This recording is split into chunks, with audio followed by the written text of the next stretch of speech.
যেইখানে আমাদের কার্তিক পুজো হয়েছে সেইখানেই আজকে আমি আবার ডেকোরেশন করব আমার বরের জন্মদিনের উপলক্ষে। আমার বর আমার হিরো রাজা যাই বলো, তো তার জন্মদিন বলে কথা। আর সেই জন্য একটা কেক নিয়ে এসেছি, মানে আমি ডিজাইন দিয়েছিলাম, আমার পাশে বাড়ি এক বৌদি করে। তো ওই দেখো কেকটা এখন তোমাদের সামনে ওপেন করব। আর লেখাগুলো একটু পড়ে শোনাবো। লেখাগুলো আমি ফেসবুকে একজনের কেকে দেখেছিলাম, সেইখান থেকে দিয়েছি। আর এখানে শুভ জন্মদিন লেখাটা বৌদি বাংলায় দিয়েছে, এই লেখাটা আমার খুব পছন্দ হয়েছে। এমনিতে হ্যাপি বার্থডে লেখা থাকে, এই বাংলা লেখাটা বেশ পছন্দ হয়েছে আমার। তো চলো, এই হচ্ছে কেক। তো এখানে লেখা আছে, আমার বেঁচে থাকার প্রার্থনাতে বৃদ্ধ হতে চাই একসাথে, লেখা আছে। এই যে এখানে লেখা আছে, আমরা দুজন মোটু, এই কেক খেয়ে হব আরও মোটু।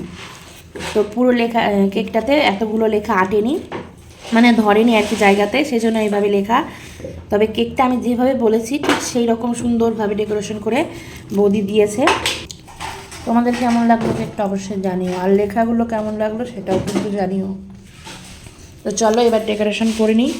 ওখানে সব ফুল বেলুন নিয়ে এসেছি, সব করে নিই, তারপরে আবার দেখাবো। তো এখানে এখন রেখে দিলাম, অন্যদিকে নিয়ে গেলে আবার ও বুঝে যাবে।